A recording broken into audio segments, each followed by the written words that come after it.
Hello, my name is Peter Hibner. I am the Director of Instruction for Portage Community School District, and I'd like to thank you for taking just a few moments to view this DVD on some exciting new changes that are occurring.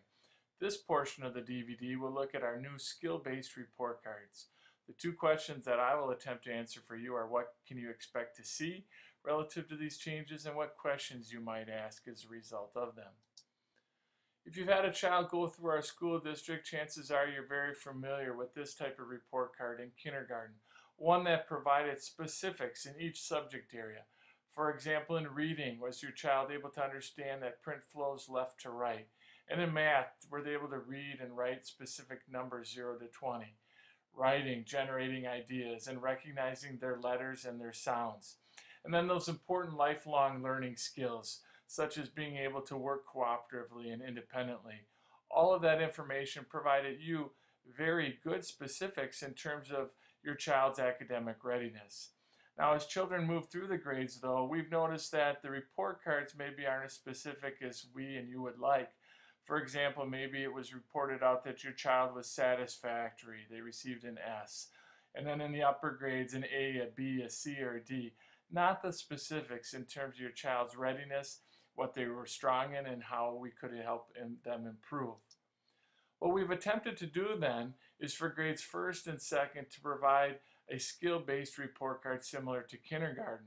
And our hope then is in future years that for grades 3 through 6 we can develop this as well. On this report card, this is for second grade, you'll notice a marking code of 321 and an M. Now, all of these skills listed are end of the year skills that our teachers and the research have identified are important for the next grade level. So what you would expect and hope to see for each of these skills is that your child would receive a 2, meaning for quarters 1, 2, and 3. That means that they are at the level that we would expect at that point in time. They are progressing satisfactorily. By quarter 4 then, we would hope to see 3s for each of these skills. Now, in those areas where it's shaded out, that means that the skill has either been not covered or not to the extent that we want to report out at this time.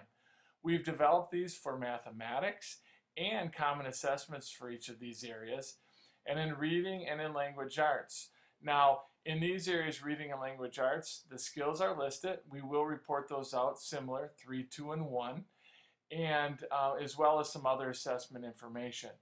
If your child receives an M, that means that we have modified their program. It could be that they're at a higher level than expected, so we've modified it up in terms of how we can keep challenging them, or if it's a lower level, how we can help them improve to grade level. And then finally, we've also provided those lifelong learning skills that so are important, but again, we wanted to separate it from the academic levels. So the questions you might ask, I've touched on those a little bit already, but is my child where they should be, where you'd expect them to be? Again, the first, second, and third quarters, we'd expect and you'd hope to see a 2, at least a 2. By quarter 3 or quarter 4, then, we'd expect a 3 in each of those skill areas. If they are below the expected performance level, meaning they're receiving a 1, what is the plan to help catch them up, both at school and how can you assist? And if they're above the expected performance level, what's the plan to help them stay ahead? Why are we doing this? We believe that it provides very specific information for students, teachers, and parents to help ensure that each child is provided with the appropriate instructional opportunities depending upon their current instructional level. I would like to thank you for taking a few moments to view this short presentation.